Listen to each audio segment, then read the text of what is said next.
Hi, everyone. My name is Michelle Fortunato Kewen. I use the pronouns she, her, and they. I'm a licensed clinical social worker, and I am the program coordinator and one of the clinical supervisors at San Francisco Unified School District. Our program is called the Student Intervention Team, otherwise known as SIT.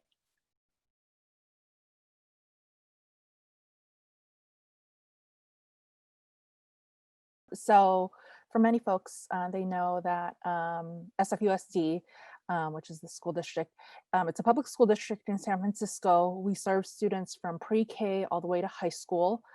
Generally, we take about 40 to 50 mental health interns per year.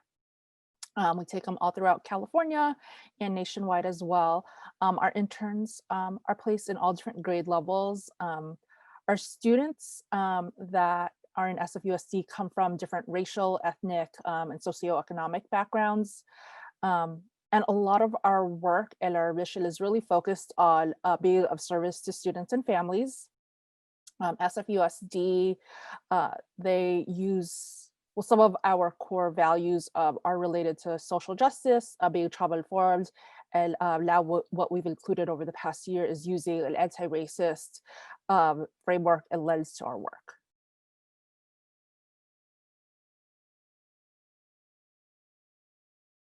So if I use the word trainee or intern, just because I'm used to saying the word intern. So just letting folks know that when they hear intern, I also mean trainee. But our trainees will have an opportunity to use really just different interventions to meet the needs of our students. This is, for example, through play therapy, talk, expressive arts, etc. Our trainees typically provide individual and group counseling services to our students.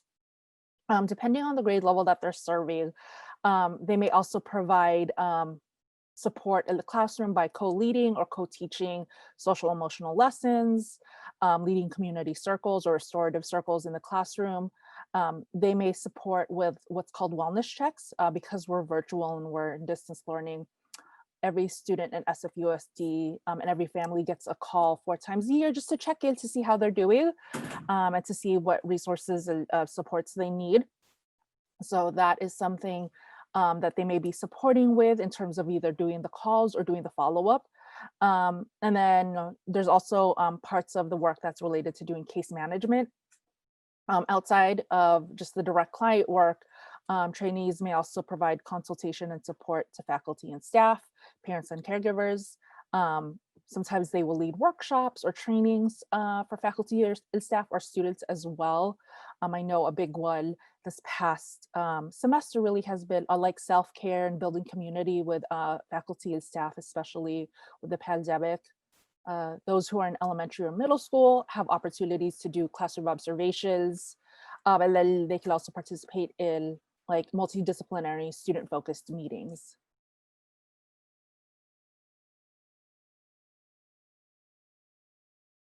So our students or our clients are referred often to the school social worker or wellness coordinator at the school site. The referrals usually come from the parent or guardian, other staff members, sometimes community members who are working with this students.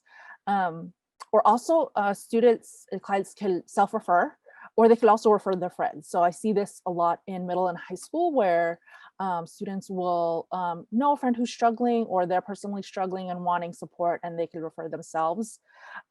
Usually our services require parent and guardian consent, except if they're 12 or older, they can get minor consent. And then the assessment piece really, it's working with the school social worker or wellness coordinator at the school and gathering that information, especially in the beginning. Some school sites have an intake process where the students will have to go through, or the parent guardian will have to go through with the social worker or wellness coordinator. But generally that information is gathered throughout, especially the beginning of the sessions.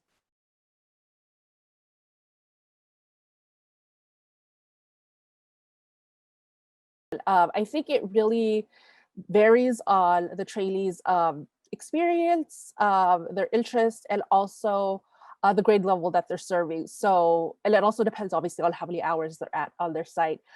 Generally, trainees will have a caseload anywhere between 5 to 15. Some students that they're working with may only need case management services, so they may not need a weekly ongoing support. Other students that they're serving or clients that they're serving may need more than one session per week, depending on the severity of the case. Trainees who are interested in running or facilitating groups also have that opportunity as well, so that gets considered in terms of the caseload. And some, depending on the school site, some trainees will be leading one group, some of them have led as many as 5. So we really work on the interests of the trainee, but also what the school needs are as well.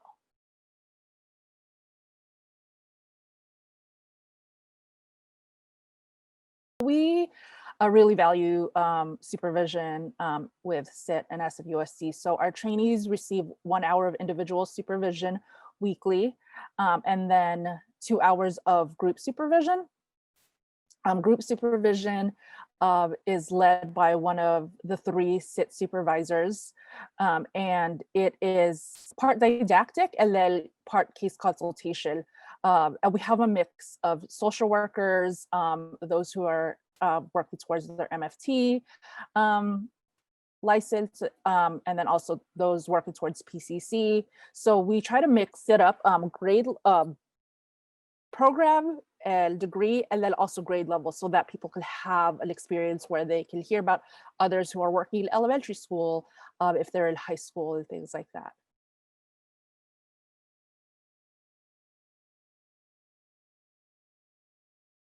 So outside of group supervision, where there is some training every week, our program provides once a month trainings for our interns, and the topics really vary. Some of the trainings that we generally have are play therapy, grief and loss, mental health crises, working with newcomer and immigrant youth, early education, and group counseling.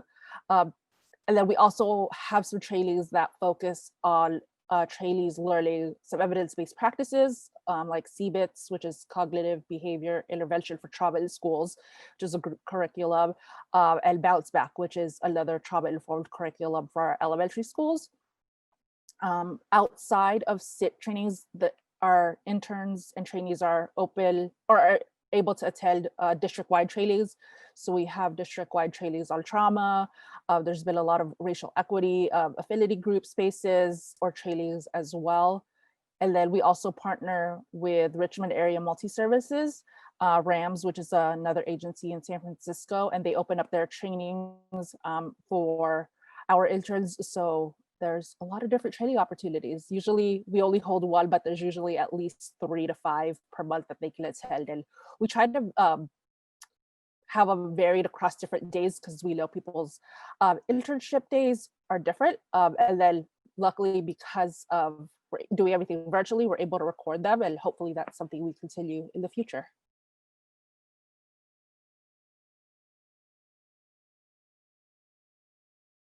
So I think the biggest thing I always tell folks if they're coming in to be an intern or trainee with SIT is that you gotta like working with children and youth and adolescents, which is silly to say. What I always talk about is we can teach you how to work with children and youth. I can't necessarily teach you how to like a youth. So that's always our biggest thing, is there's some interest in there. It's some people who we've had in our program have never worked with youth at all, but they're really interested in it. Again, we could work with folks who don't have the skills yet. We could support you in building those skills. What we also look for in terms of um, can support in terms of success is someone who's creative, open-minded, and flexible. The creativity, I think, will come because we'll provide different tools for that. But being really open-minded and flexible, especially if we continue to work in this virtual, Zoom space, knowing that I think that we're an academic institution first, I think is important to kind of have that framework. Luckily, our staff are really supportive of the mental health services that's provided, but just knowing that we're still an education institution first. Um, and then I think another thing that helps with the success is really being able to like ask for help and seek support and guidance. Our social workers, wellness coordinators, and our supervisors are really open, have open communication. So there's always times for trainees and interns to reach out to us. Um, we want someone who's open to feedback as well, and that you take supervision, you use supervision regularly. I think that's the place where our trainees are able to like learn and grow is through supervision. Um, but yeah, just I think flexibility, I always say, is key, especially in schools.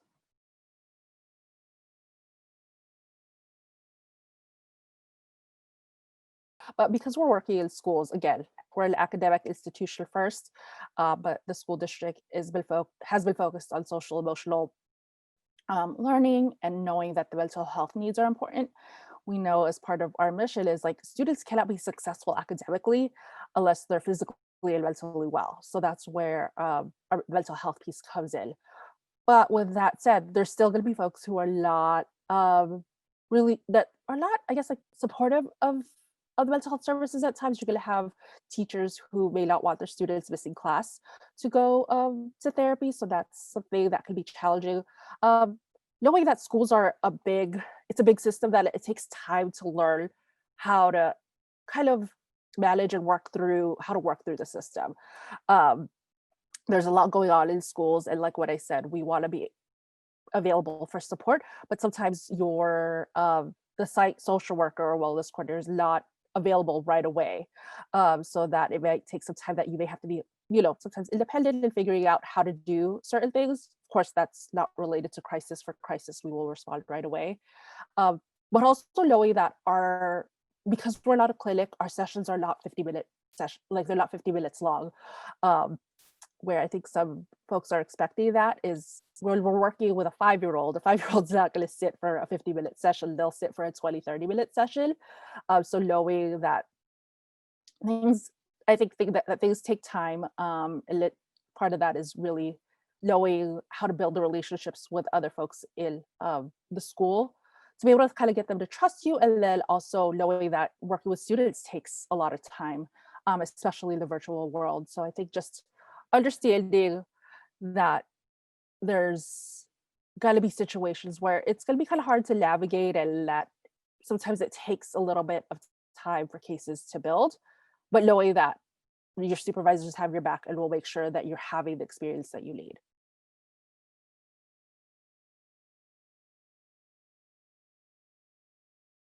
One, we always appreciate CIIS students, and just we've had always great relationships with CIIS interns. So yeah, just wanted to acknowledge y'all for doing this. I know this is not easy for students to do everything virtually, but also for the staff as well.